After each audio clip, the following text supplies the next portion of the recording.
తమిళనాడు రాష్ట్రంలోని ఒక ప్రభుత్వ కార్యాలయంలో ఒక యువ అధికారి తన ఛాంబర్లో కూర్చొని ఉన్నాడు. ఉదయం 11 గంటల సమయంలో ఓ పెద్దావిడ ఆ అధికారి కూర్చున్న క్యాబిన్ తలుపు తట్టి, "సార్, లోపలికి రావచ్చా?" అని అడిగింది. "ఎస్, కమ్ ఇన్" అని పిలిచాడు. అతడు అస్సలు ఎక్స్పెక్ట్ చేయలేదు తన ఎదురుగా ఓ వృద్ధురాలు నిలబడుతుంది అని. ఆ వృద్ధురాలిని చూసిన ఆ అధికారి, "ఏంటమ్మా, ఏం కావాలి మీకు?" అని అడిగాడు. దానికి ఆ అవ్వ, "సార్, నేను పెన్నులు, ఫైల్స్ పెట్టుకునే పౌచ్లు, కత్తెర్లు, చిన్న నోట్బుక్లు ఇలా ఆఫీస్కు అవసరమైన స్టేషనరీ వస్తువులు ప్రతి ఆఫీసు చుట్టూ తిరుగుతూ అమ్ముతూ ఉంటాను. మీకు ఏదైనా కావాలా సార్?" అని అడిగింది. "అయ్యో, నాకేమీ వద్దమ్మా, పక్క ఛాంబర్లో ఇంకెవరికైనా కావాలేమో అడిగి చూడండి" అని చెప్పాడు ఆ అధికారి. "అలాగే సార్" అని ఆ అధికారితో ఆ అవ్వ, "సార్, నేను కూడా ఈ ఆఫీసులోనే జూనియర్ అసిస్టెంట్గా పనిచేశాను. మీలాంటి యువ అధికారులను చూస్తున్నందుకు చాలా సంతోషంగా ఉంది" అని చెప్పింది. దాంతో సదరు అధికారి, "ఓ గ్రేట్, థ్యాంక్ యూ అమ్మా, మిమ్మల్ని చూసినందుకు ఆనందంగా ఉంది. కానీ మీకు పెన్షన్ వస్తుంది కదా అమ్మా, మీరు రిటైర్మెంట్ జీవితాన్ని ఆస్వాదించొచ్చు కదా, ఈ వయసులో ఎందుకిలా కష్టపడుతున్నారు?"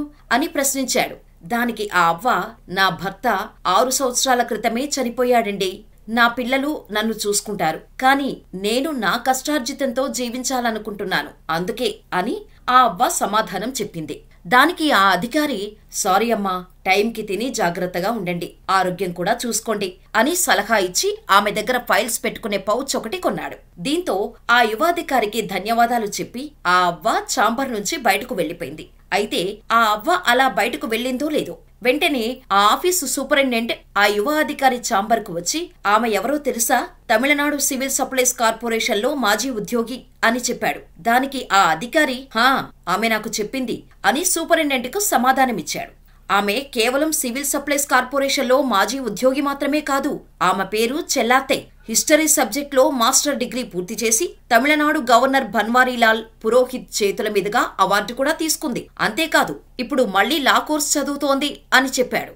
అంతే, ఆ యువాధికారి ఒక్కసారిగా షాక్ అయ్యాడు. వెంటనే ఆ పెద్దావిడికు అభినందనలు తెలపటం కోసం ఆమెకు ఫోన్ కాల్ చేసి తనకివ్వాలని సూపరింటెండెంట్ను కోరాడు. కానీ ఆ పెద్దావిడి దగ్గర మొబైల్ ఫోన్ లేకపోవడంతో ఆమె గురించి గూగుల్లో సెర్చ్ చేసి చూసి సంభ్రమాశ్చర్యాలకు గురయ్యాడు ఆ అధికారి. ఎందుకంటే ఆ అవ్వ గురించి తెలుసుకున్న ఎవ్వరైనా షాక్ అవ్వాల్సిందే. ఆమె స్టోరీ అలా ఉంటుంది మరి. చెల్లాతై తమిళనాడులోని ఓ మారుమూల గ్రామంలో ఓ రైతు కుటుంబంలో జన్మించింది. చిన్నప్పటి నుంచి చెల్లాతైకు చదువంటే విపరీతమైన ఇష్టం. గొప్ప చదువులు చదవాలని ఎంతగానో ఆశపడేది. కాని ఇంట్లో పరిస్థితులు మాత్రం వేరేగా ఉండేవి. అమ్మాయిలకు కేవలం అక్షర జ్ఞానం ఉంటే చాలు, పెద్ద చదువులు అక్కర్లేదు అని చెల్లాతై తండ్రి భావించేవాడు. కాని చెల్లాతైకు మాత్రం చదువే లోకం. కష్టపడి చదివి ఊర్లో అందరికంటే మంచి మార్కులు తెచ్చుకుంటే తండ్రి మనసు మార్చుకొని తనను పై చదువుల కోసం చదివిస్తాడని చెల్లాతై భావించింది. చూస్తుండగానే చెల్లాతై 10వ తరగతికి వచ్చింది. అప్పట్లో 10వ తరగతి అంటేనే గ్రామాల్లో చాలా పెద్ద విషయం. కానీ చెల్లాతైకి మాత్రం డిగ్రీ, పీజీ చేయాలని ఉండేది. 10వ తరగతిలో మంచి మార్కులు తెచ్చుకొని తండ్రిని గర్వపడేలా చేస్తే తన మాట వింటాడని రాత్రింబవళ్లు కష్టపడి చదివింది. అనుకున్నట్టుగానే చెల్లాతై ఫస్ట్ క్లాస్ లో పాస్ అయింది. ఆ చుట్టుపక్కల గ్రామాల పిల్లలందరికంటే ఎక్కువ మార్కులు సాధించింది. ఊర్లో అందరూ చెల్లాతైను పొగుడుతుంటే ఆమె తండ్రి గర్వంతో పొంగిపోయాడు. ఉన్నత చదువులు చదివేందుకు తనకు లైన్ క్లియర్ అయినట్టే అని చెల్లాతై కూడా రిలాక్స్ అయింది. తండ్రి కూడా ఫుల్ హ్యాపీగా ఉండటంతో ఇంటర్మీడియట్ చేరటం పక్కా అని డిసైడ్ అయిపోయింది. మంచి కాలేజీ కోసం స్కూల్ టీచర్లను ఆరా తీసింది. చెన్నైలోని రాణి మేరీ కాలేజీ అయితే అమ్మాయిలకు చాలా బాగుంటుందని తెలుసుకుంది. టీచర్ల ద్వారా అప్లికేషన్ తెప్పించుకుంది. దరఖాస్తును పూర్తి చేసి సంతకం కోసం తండ్రి దగ్గరకు వెళ్ళింది. అంతే, చెల్లాతై తండ్రి చెలరేగిపోయాడు.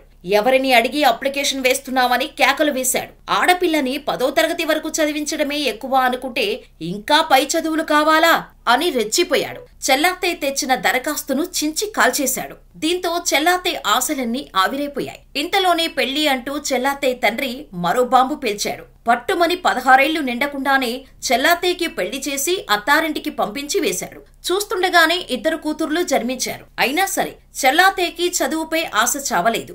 ఓ రోజు ధైర్యం చేసి తనకు చదువుకోవాలని ఉందంటూ చెల్లాతై తన భర్తకు మనసులోని మాట చెప్పేసింది. కాని ఆమె భర్త కూడా ససేమిరా అన్నాడు. ఒక పక్క పిల్లలు పెద్దవుతుంటే ఇప్పుడు నువ్వు కాలేజీకి పోతావా అని చీత్కరించుకున్నాడు. ఇంతలో 10వ తరగతి క్వాలిఫికేషన్తో ఉద్యోగ నోటిఫికేషన్ వెలువడింది. ఉద్యోగం వస్తే డబ్బులొస్తాయి కాబట్టి భర్తే దగ్గరుండి మరీ జాబుకు అప్లై చేశాడు. చెల్లాత్తయ్యకి స్వతహాగా చదువుపై విపరీతమైన ఇష్టం ఉండటంతో కష్టపడి చదివి ఉద్యోగం సాధించింది. తర్వాత చెల్లాత్తయ్య సివిల్ సప్లైస్ కార్పొరేషన్ లో అటెండర్ గా ఉద్యోగంలో చేరింది. ఒక పక్క కుటుంబ బాధ్యతలు, మరో పక్క ఉద్యోగం, రెండిటినీ బ్యాలెన్స్ చేసుకుంటూ వచ్చింది. తన మాదిరిగా తన కూతుర్లు కాకూడదని తన భర్తను ఒప్పించి మరీ వాళ్లను బాగా చదివించింది. కూతుర్లకు పెళ్లిళ్లు కూడా చేసింది. ఇంట్లో బాధ్యతలన్నీ తీరేసరికి చెల్లాత్తయ్యకి రిటైర్మెంట్ కూడా అయిపోయింది. చెన్నైలోని గోపాలపురం పౌర సరఫరాల సంస్థ కార్యాలయంలో సూపర్వైజర్ గా పనిచేసి పదవి విరమణ చేసింది. కానీ చెల్లాత్తయ్యకి మాత్రం చదువుపై ఆసక్తి ఏమాత్రం తగ్గలేదు. ఇప్పుడు నాకు 60 సంవత్సరాలు. మీ ఇద్దరికీ పెళ్లిళ్లు చేశాను. భర్తగా మిమ్మల్ని ఎలా చూసుకోవాలో నాకు తెలుసు. ఇక ఇష్టాన్ని కాదనకండి. నేను చదువుకోవాలని అనుకుంటున్నాను అని కూతుర్లు భర్తతో చెల్లాత్తయ్య చెప్పేసింది. కానీ భర్తతో పాటు కూతుర్లు కూడా చెల్లాత్తయ్య నిర్ణయాన్ని తీవ్రంగా వ్యతిరేకించారు. ఈ వయసులో నీకు చదువు అవసరమా? పరీక్షల టెన్షన్స్ వల్ల అనవసరంగా లేనిపోని రోగాలు వస్తాయి. చక్కగా ఇంట్లో ఉండి మనవళ్లు మనవరాళ్లను చూసుకుంటూ రిటైర్డ్ లైఫ్ ను ఆస్వాదించు. ఈ వయసులో ఇవన్నీ నీకు అవసరం లేదు అని తేల్చి చెప్పారు. కానీ ఈసారి చెల్లాత్తయ్య వారి మాట వినలేదు. భర్త కూతుర్లకు తెలియకుండా ఓపెన్ లో ఇంటర్మీడియట్ జాయిన్ అయింది. కుటుంబమంతా నిద్రపోయిన తర్వాత ఒంటరిగా కూర్చొని చదువుకునేది. 60 ఏళ్ల వయసులో ఓపెన్ ఇంటర్ పాస్ అయింది. ఆ తర్వాత ఓపెన్ లోనే డిగ్రీ కూడా చేరింది. కానీ ఇంతలోనే చెల్లాత్తయ్య జీవితంలో పెను విషాదం చోటు చేసుకుంది. కట్టుకున్న భర్త వృద్ధాప్య రీత్యా అనారోగ్య సమస్యలతో చనిపోయాడు. అయినప్పటికీ చెల్లాత్తయ్య తన జీవిత లక్ష్యాన్ని వదులుకోకుండా చదువును కొనసాగించింది. డిగ్రీ పూర్తి చేసింది. తర్వాత హిస్టరీ సబ్జెక్ట్ లో ఎంఏ చేరింది. చదువు కోసం చెల్లాత్తయ్య ఎంత కష్టపడుతున్నా తన కూతుర్లు మాత్రం అర్థం చేసుకోలేదు. ఆమె చదువుకు అభ్యంతరం చెప్పేవాళ్లు. దీంతో చెల్లాత్తయ్య కూతుర్ల నుంచి పక్కకు వచ్చేసింది. ఉదయాన్నే నిద్రలేచి ఇంటి పనులు ముగించుకుని సైదాపేటలోని ఓపెన్ యూనివర్సిటీకి వెళ్లేది. సాయంత్రం వరకు అక్కడే ఉండి చదువుకునేది. చివరకు ఎంఏ కూడా పూర్తి చేసేసింది. కానీ చెల్లాత్తయ్య అందరికీ ట్విస్ట్ ఇచ్చింది. ఎంఏతో చదువు ఆపేస్తే తను చెల్లాత్తయ్య ఎందుకు అవుతుంది? అందరికీ జలకిస్తూ 67 ఏళ్ల వయసులో లా చదవాలని నిర్ణయించుకుంది. లా సెట్ కూడా రాసి న్యాయశాస్త్ర పట్టా కోసం ఇప్పుడు కుస్తీ పడుతోంది.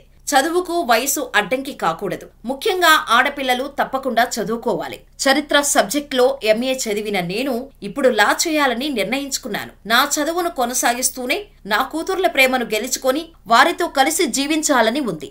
పిల్లలు దూరం పెట్టినా నాలాంటి చదువుకునే వాళ్లకు సాయం చేయాలి అని చెల్లాత్తయ్య తన లక్ష్యాలను చెప్పారు. ప్రస్తుతం చెల్లాత్తయ్య చెన్నైలోని మడిపాకం ప్రాంతంలో నివసిస్తున్నారు. ఇక చెల్లాత్తయ్యకి తన మాతృభాష తమిళమే కాకుండా ఇతర భాషలపై కూడా పట్టుంది. ఆమెకు తమిళంలో పాటు ఇంగ్లీష్ కూడా చదవటం రాయటం వచ్చు. మలయాళం, తెలుగు, హిందీ భాషలు కూడా మాట్లాడగలదు. ఇటీవలే చెన్నైలో తమిళనాడు ఓపెన్ యూనివర్సిటీ స్నాతకోత్సవం నిర్వహించారు. తమిళనాడు గవర్నర్ పన్వరీలాల్ పురోహిత్ అధ్యక్షతన జరిగిన ఈ వేడుకలో 16,897 మంది విద్యార్థులకు డిగ్రీ పట్టాలు, డిప్లొమాలు ప్రదానం చేశారు. డిగ్రీ పట్టా అందుకున్న వారిలో 67 ఏళ్ల చెల్లాత్తయ్య కూడా ఒకరు కావడం విశేషం. కూతుర్లను సైతం ధిక్కరించి మరీ కొనసాగిస్తున్న చదువు. ఎవరిపైనా ఆధారపడకుండా సేల్స్ విమెన్ గా పని. 67 ఏళ్ల వయసులో ఏదో సాధించాలన్న తపనతో చదువే లోకంగా బతుకుతున్న చెల్లాత్తయ్య గురించి మీ అభిప్రాయం ఏంటో మాకు కామెంట్ రూపంలో తెలియచేయండి. వీడియో నచ్చితే లైక్ చేసి ఇలాంటి మరిన్ని ఇంట్రెస్టింగ్ వీడియోస్ మరియు real life motivational success stories కోసం మా ఛానల్ ని వెంటనే సబ్స్క్రైబ్ చేసుకుని పక్కనే ఉన్న బెల్ ఐకాన్ కొట్టేసి నోటిఫికేషన్ ఆన్ లో పెట్టుకోండి.